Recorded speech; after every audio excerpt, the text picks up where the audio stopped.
ایک شرابی کا عبرتناک قصہ۔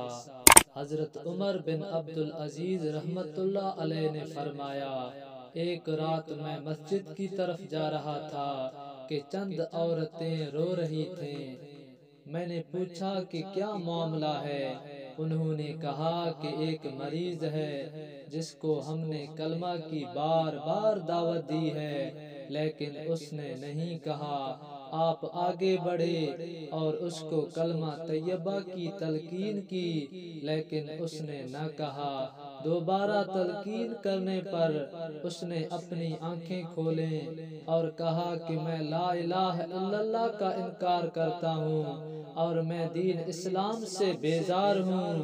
اسی حالت میں اس کی روح پرواز کر گئی۔ عورتوں میں اس میت کے حالات سے واقف ایک عورت نے کہا، اے لوگو، اس پر نماز نہ پڑھنا اور نہ ہی اس کو مسلمانوں کے قبرستان میں دفن کرنا، کیونکہ یہ کافر ہو کر مرا ہے۔ لوگوں نے اس کے گھر والوں سے پوچھا کہ یہ کیا کرتا تھا، تو انہوں نے جواب دیا کہ ہمیں اس کے گناہوں کا علم نہیں، البتہ یہ شراب نوشی کرتا تھا۔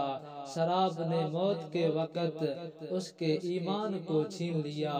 اے کمزور انسان، مہربان رب کے ساتھ ملاقات کرنے سے قبل توبہ کر۔ افسوس ہے اس شخص پر جو نافرمانی کرے، ایسے شخص کا ٹھکانہ آگ ہے۔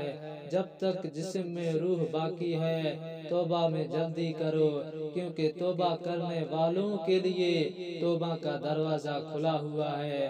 رسول اللہ صلی اللہ علیہ وسلم نے فرمایا، جب کوئی بندہ مومن توبہ کرتا ہے تو فرشتے آسمان کی طرف جاتے ہیں اور کہتے ہیں کہ اے ہمارے رب، تیرا فلاں بندہ خواب غفلت سے بیدار ہو گیا ہے اور تیرے سامنے حالت ندامت میں کھڑا ہے۔